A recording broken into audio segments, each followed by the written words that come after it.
Hi everyone! Okay, so it's quite late on Friday the 1st of June. Today's been a really good day. I got up and I went and met with a really good friend, Jen. So Jen is probably the only person that's been through the whole of this journey with me. Like obviously apart from my parents and everything, but I wasn't always honest with my parents, you could say. Like I tried to hide a lot of things from them to try and protect them. Obviously they were still worried about me anyway, but I thought if I could hide it then they wouldn't worry as much, which was a bit of a ridiculous thought really when I look back. But anyway, so yeah, Jen was my guide leader, and when I was 16 I admitted to her that I'd got a problem. I actually stood there and I said to her, could I have some advice? Because all my friends were getting on at me, was actually the words that I said. And in the end she just kept saying, but it's true what they're saying, it's true what your friends are saying, until eventually like I broke down and cried and was like, yeah, it's true, like I'm struggling. And Jan said to me, as long as you tell your parents, or we told them together, like I'll be there for you and help you through this.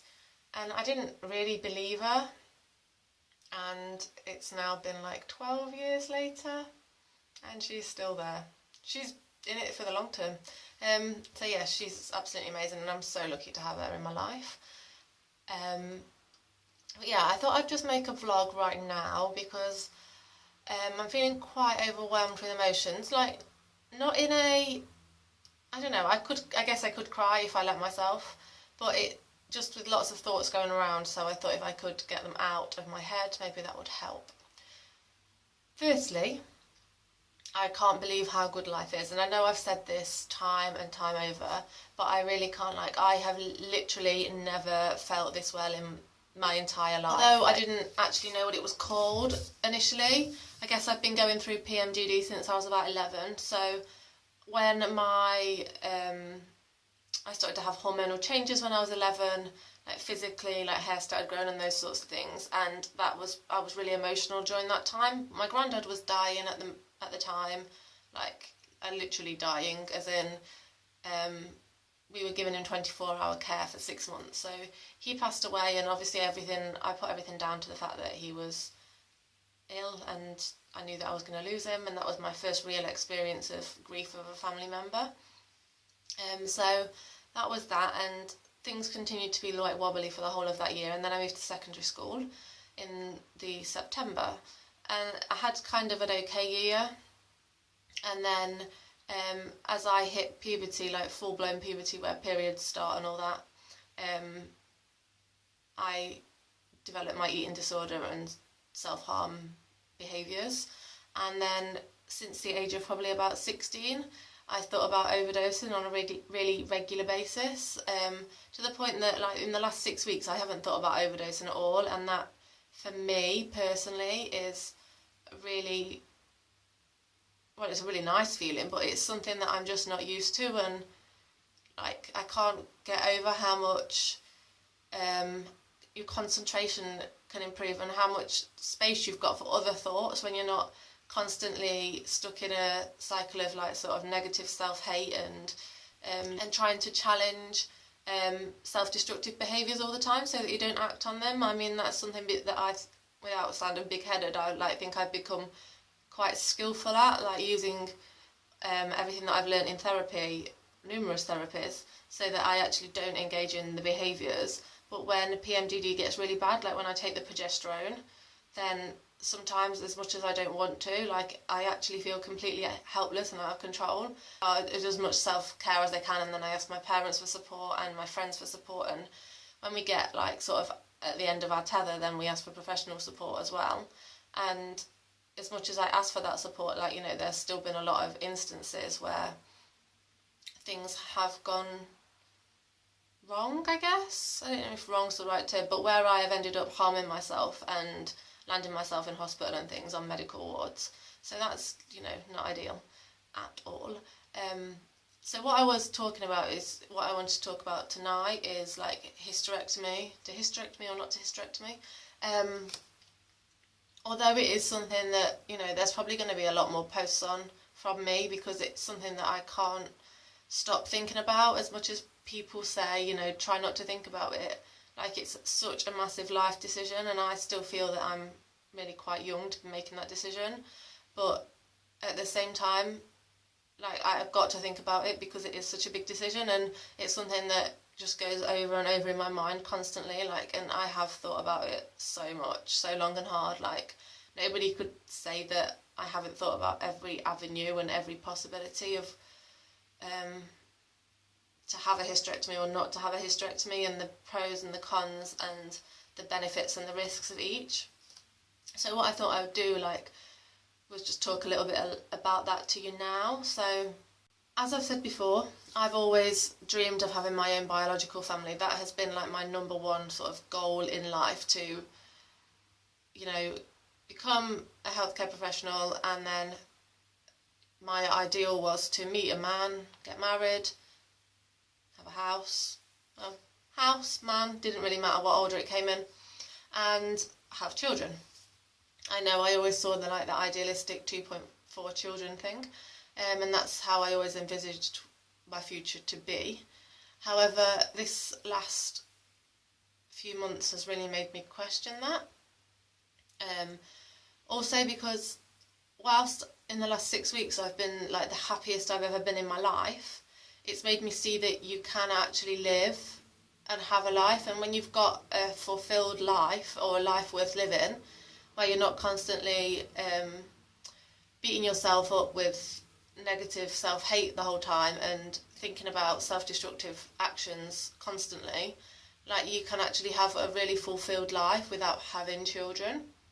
But that doesn't mean that I don't want children. I still desperately want children in my life, but it means that I'm more open to other avenues of having children in my life. You know, I know that I am so blessed. Like, I've got an amazing family, and an extended family as well, not just my immediate family, like cousins, second cousins' children. I'm so lucky, you know, like, and we see each other regularly, or as regularly as we can, and we are just like this big one loving family. And I know that one of my second cousins has got a little baby, and I love Elodie to bits. Like, I wouldn't change her for the world, and I know that I can have her in my life. She might not be my biological child, but she is a child that I can share my love with. And there's also hundreds of children out there or hundreds, thousands even, of children out there that, you know, have had terrible upbringings or unfortunate circumstances in their life, and those children so desperately need loving homes. And whether that be through, you know, fostering or adoption or whatever means that is, like, that is something that, you know, I've thought about for my future if I was to go ahead with a hysterectomy. I mean, ever since the age of about, I'd say 12 or 13, I'd got this idea that I wanted to foster or adopt, but the idea was to have my own children first, and then once they had grown, to foster or adopt. So it's not just something that I've kind of pulled out of thin air. That is something that I've always wanted to do and seen in my future. In terms of having a hysterectomy, obviously there's a lot of risks in the terms of surgery, and the fact that, you know, the big factor, you know, you can't have your own biological children, and the second factor, you know, that is massive is once you've had it done, it is not reversible. That is a decision you've made for life. But on the flip side to that, like, in the last 6 weeks, I have actually had a life. For the first time since I was 11, I have been able to live. I've been able to make plans. You know, like I said, I'm overwhelmed with emotion, positive emotion, and also obviously negative with the guilt and the grieving and the loss and everything.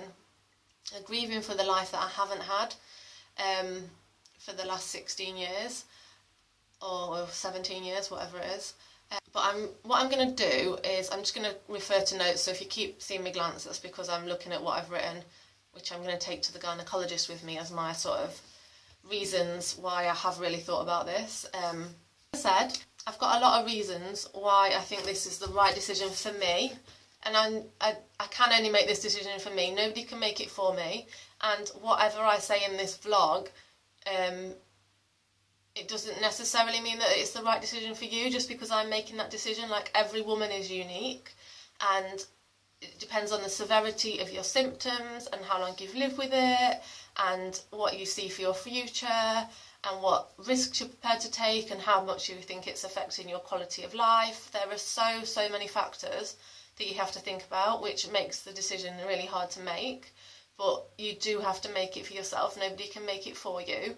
And I don't think, like, although things that I might say might just trigger other ideas in your thoughts that you perhaps haven't thought of, I don't think you can use anything that I say about my personal life as a reason for you to have a hysterectomy or to not have a hysterectomy, as the case may be.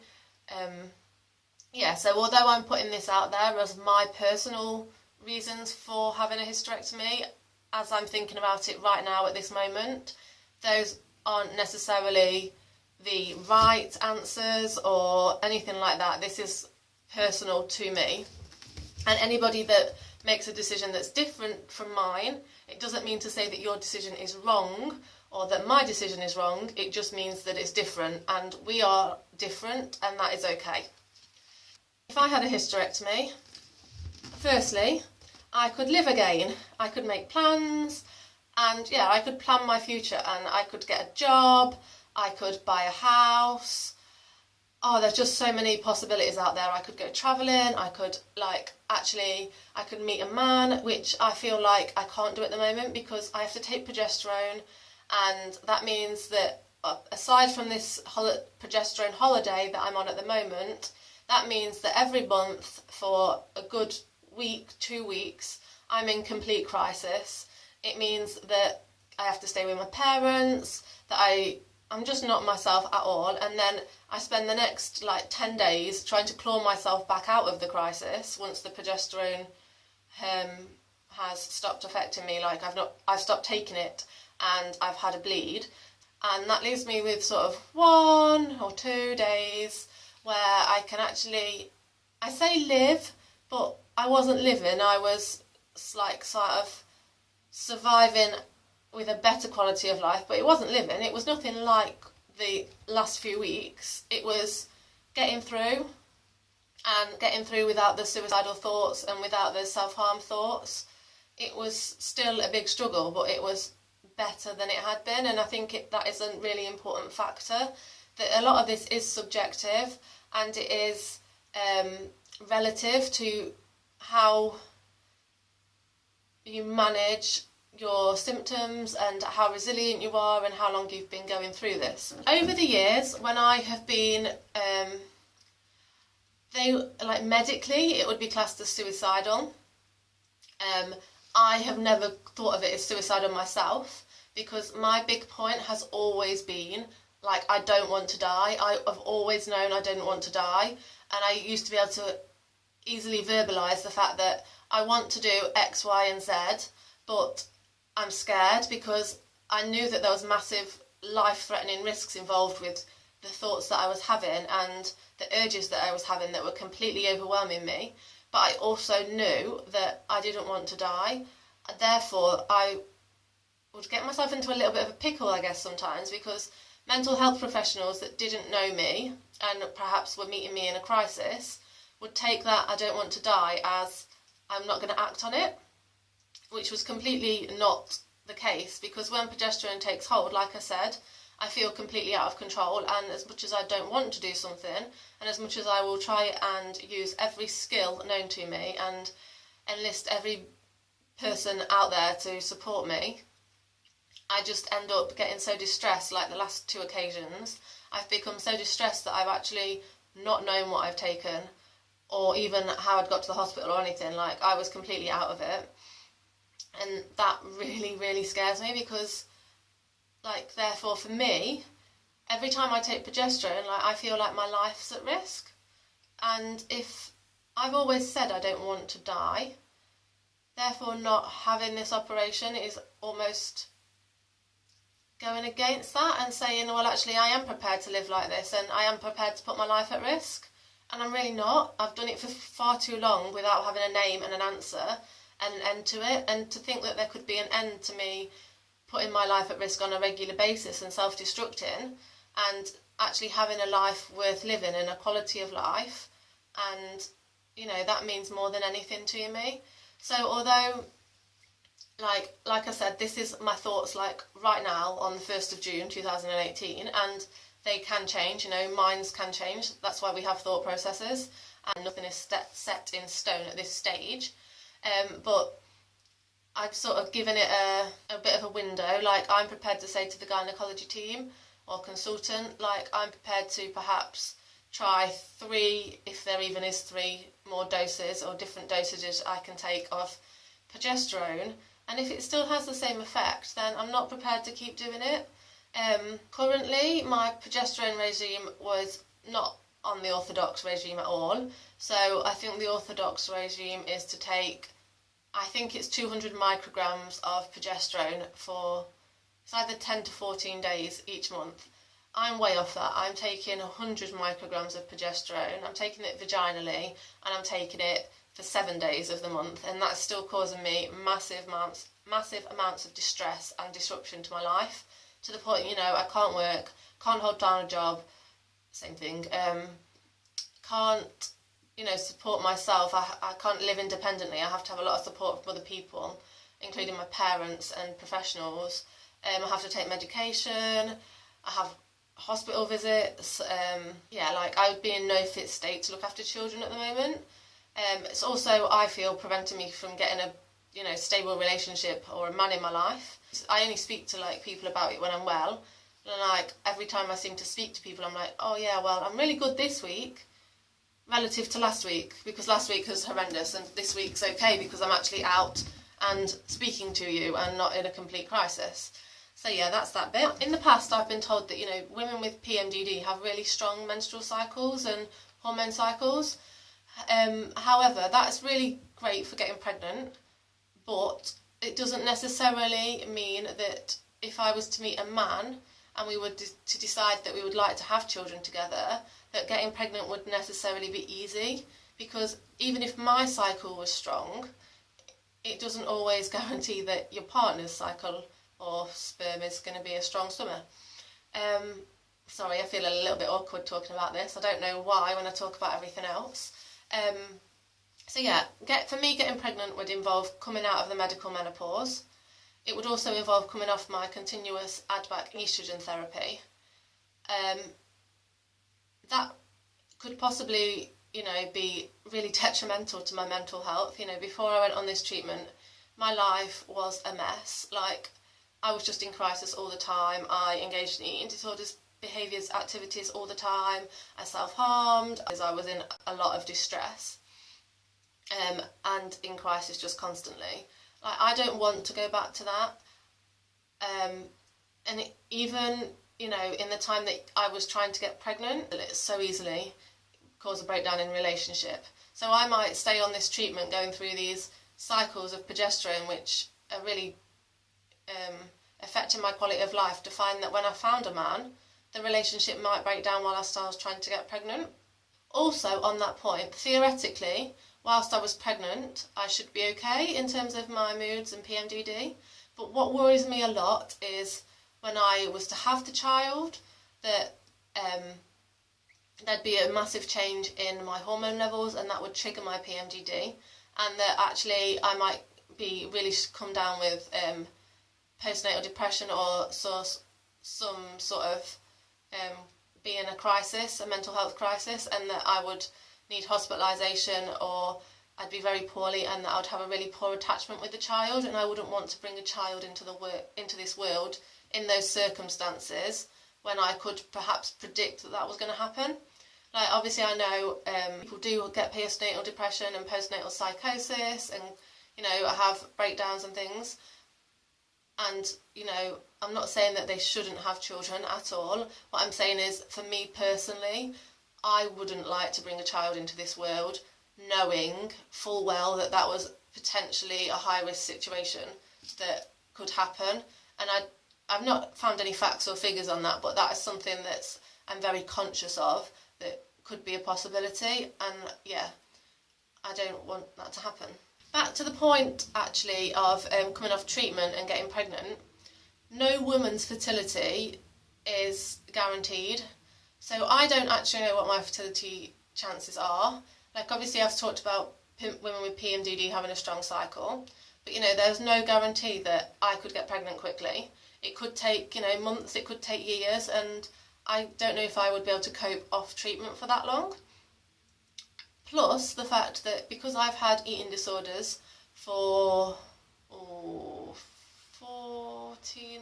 16 years, that's a long time, that can affect your fertility too, especially when you're in restriction and over-exercising and anorexia, which I spent quite a long period of time in. I'm really lucky that my periods were very irregular, but they didn't completely stop for months on end. So that's like a big plus side.